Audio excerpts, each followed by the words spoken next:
La famille, c'est ce qu'il y a de plus important au monde. On serait prêt à tout pour eux, à tout. Les photos permettent de capturer l'instant d'un moment, de l'immortaliser. Quand je regarde ces portraits, je suis instantanément envahi par une vague de souvenirs. Je me souviens de chaque moment passé avec eux. Isabella, une beauté, n'est-ce pas? Un tel visage ne passe pas inaperçu. La première fois que je lui ai parlé, c'était sur une application de rencontre. Ce n'était pas vraiment mon genre d'habitude, mais c'était exceptionnel. Au début, on a commencé par s'échanger des banalités. Puis, très rapidement, on a fini par se donner rendez-vous dans un bar du coin. Isabella, c'est toi? David! Oui, c'est bien moi. Désolé pour mon retard, j'ai eu un contretemps. T'inquiète, y a pas de problème. Je viens à peine d'arriver. On se fait la bise? Bien sûr. Je nous ai commandé 2 martinis. Tu aimes les martinis, pas vrai? Évidemment. Tout se passait bien. On a commencé par parler de nos centres d'intérêt, puis de nos familles respectives. J'ai quitté mon ex il y a à peu près 6 mois. J'ai dû vivre chez Léo pendant quelque temps avant de pouvoir rebondir. C'était pas évident au début. Léo, c'est... C'est mon frère. Il est PDG de Gravity Corp. T'as sûrement déjà vu sa tête aux infos. Il travaille sur les engins de demain qui iront dans l'espace, mais il a déjà suffisamment la tête dans l'espace. Il est tellement peu à la maison que mon père a dû venir vivre chez lui pour s'occuper de sa fille Sacha. La mère de leur fille a renié ses droits maternels, donc il est père célibataire. J'aime mon frère, bien sûr, mais ce serait bien s'il passait un peu moins de temps à son travail et plus à la maison. Oh mon Dieu, ça doit faire 10 minutes que je te parle de moi et de ma famille. Je dois passer pour la fille méga prétentieuse. Non, t'inquiète pas, ça me dérange pas. De toute façon, je suis plus doué pour écouter que pour parler. Et puis, c'est marrant, j'ai un point commun avec ton frère. Je travaillais dans une société de lancement de fusées, moi aussi. Sérieux? Ouais, mais j'ai été viré. Et ça m'a beaucoup impacté.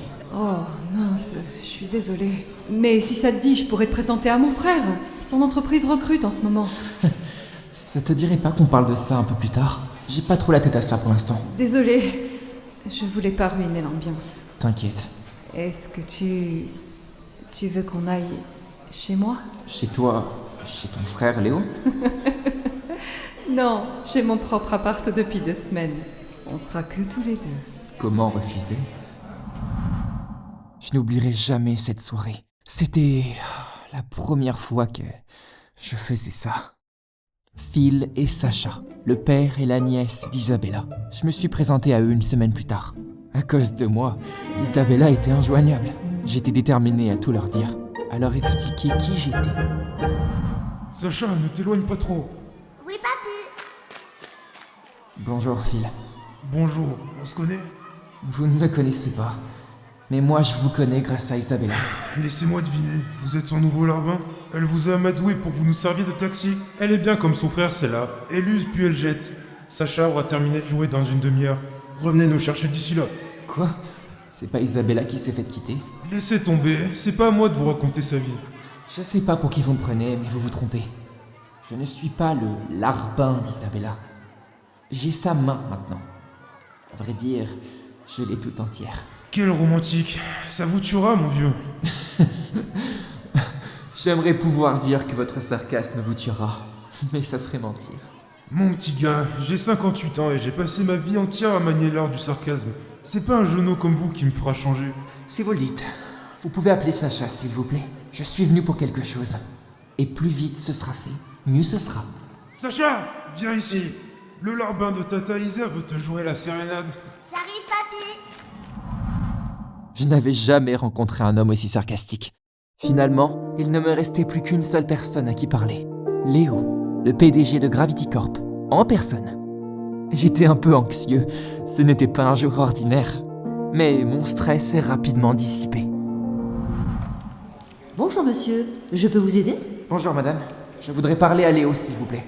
Vous avez pris rendez-vous avec lui? Dites-lui que c'est important. Isabella, Phil et Sacha l'attendent dans ma voiture. Très bien. Votre nom s'il vous plaît? Dave, pardon. Un instant, je vous prie.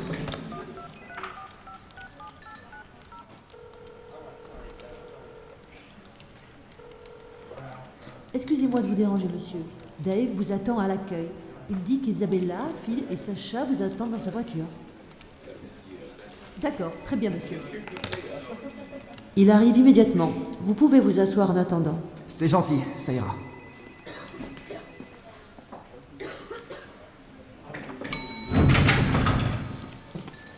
Où est ce Dave? Juste ici, monsieur. Quoi? Mais...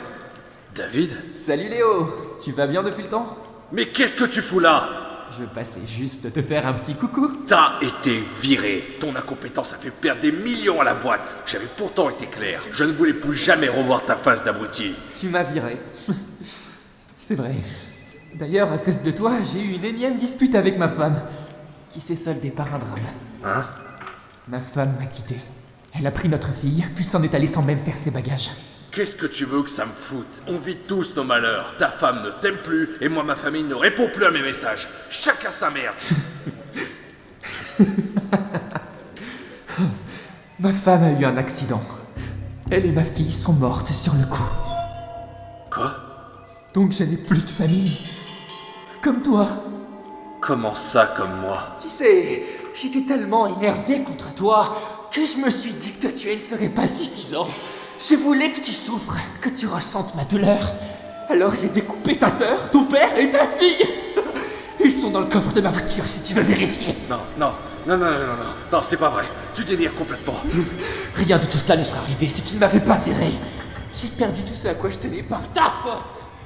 Je trouverai la paix que lorsque tu seras mort. Non, pousse ça!